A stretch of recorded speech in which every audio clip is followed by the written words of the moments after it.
नमस्कार दोस्तों। तो राहुल गांधी की याचिका अब पहुंच चुकी है सुप्रीम कोर्ट में।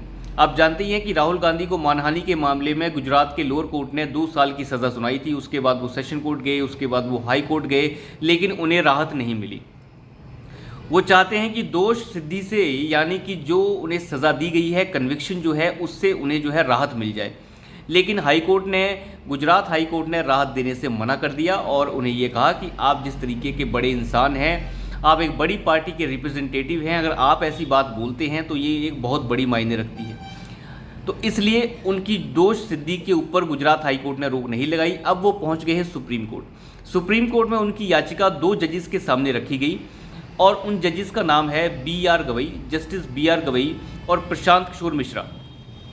अब प्रशांत कुमार मिश्रा को फिलहाल साइड पर रखते हैं। अब दूसरे जो पहले जज हैं Justice B R. Gavai, Justice B R. Gavai जो हैं, याचिका को सामने पाते ही उन्होंने पहली बात जो कही वो ये कही कि मेरे कांग्रेस पार्टी के साथ एक अच्छे संबंध रहे हैं, यानी जो मेरी फैमिली है, मेरे पिताश्री हैं, मेरे जो भाई हैं, वो कांग्रेस पार्टी से जुड़े रहे हैं।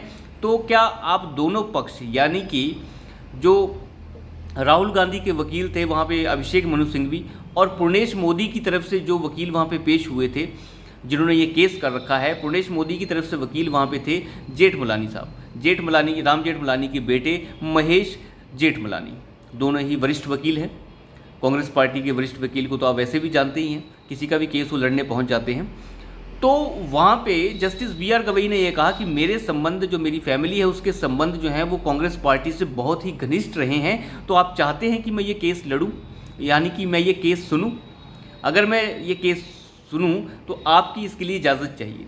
तो दोनों के दोनों एडवोकेट्स, जेठमलानी ने भी और साथ ही साथ मनु सिंघवी ने, दोनों ने ऐतराज़ नहीं जताया। उन्होंने कहा कि हमें इससे कोई दिक्कत नहीं है, आप इस केस की सुनवाई कीजिए।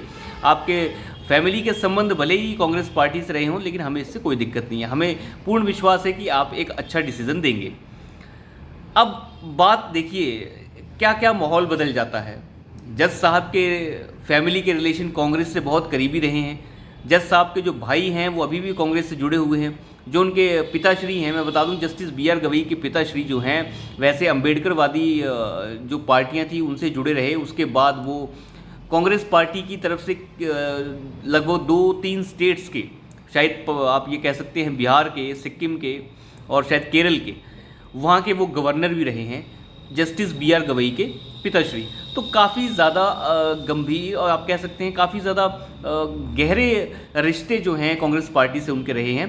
तो जस्टिस बी.आर. गवई का कहने का मतलब इतना सही था। देखिए, कोई बहुत बड़ी बात भी नहीं है, कांग्रेस पार्टी इतनी पुरानी पार्टी है, उसके रिलेशंस कई जगह तक हैं, कोई बहुत बड़ी बात नहीं है इसमें। हम ये नहीं कह सकते कि जस्टिस बी.आर. गवई जो हैं वो कोई गलत डिसीजन देने वाले हैं या बायस्ड डिसीजन देने वाले हैं, ये जस्टिस के विवेक के ऊपर है। लेकिन ये बड़ी अजीब सी बात लगती है जब किसी जज का रिलेशन जो है पॉलिटिकल पार्टी से है या उसकी फैमिली पूरी पॉलिटिकल पार्टी से जुड़ी हुई रही है, तो थोड़ा सा अजीब सा लगता है ये सुनने में। तो उसके बाद जो है अब इसकी सुनवाई हो रही है और 4 अगस्त को इसकी अब अगली सुनवाई होगी। हालांकि मनु सिंघवी ने ये कहा कि आप जो है इसके ऊपर कम से कम इंटरिम रोक जो है इस सज़ा के ऊपर लगा दीजिए, ताकि राहुल गांधी जी की जो सदस्यता रद्द हुई है संसद की वो बहाल हो सके। उन्होंने अंदर दलील रखी कि राहुल गांधी जी पहले ही एक सेशन जो है पार्लियामेंट का खो चुके हैं।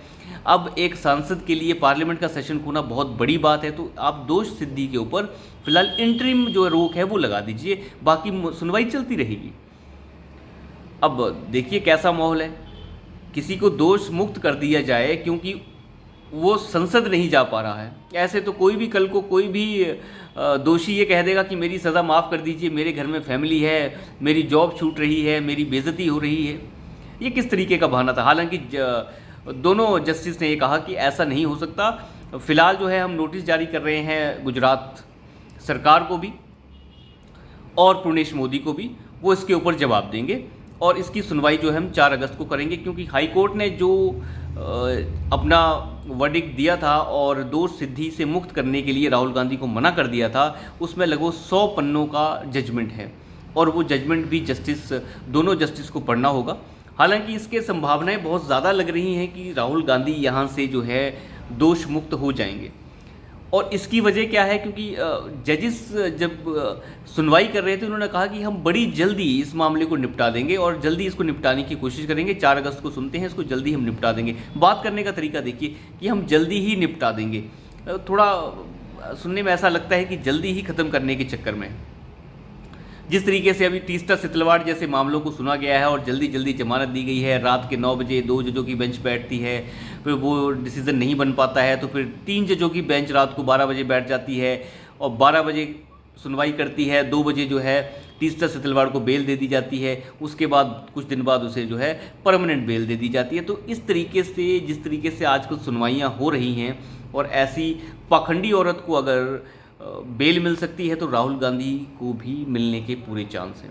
और मुझे लगता है राहुल गांधी के चांस अब पूरे हो रहे हैं, संसद बहाली उनकी हो सकती है। वैसे उनके संसदीय क्षेत्र वायनाड में अभी चुनाव नहीं करवाए गए हैं, चुनाव की घोषणा भी नहीं हुई है, तो इलेक्शन कमीशन भी मुझे लगता है वेट कर रहा है कि कहीं अगर कोर्ट से कुछ ऐसा डिसीजन आ जाता है तो उसका वेट कर लिया जाए। तो अभी के लिए इतना ही, धन्यवाद।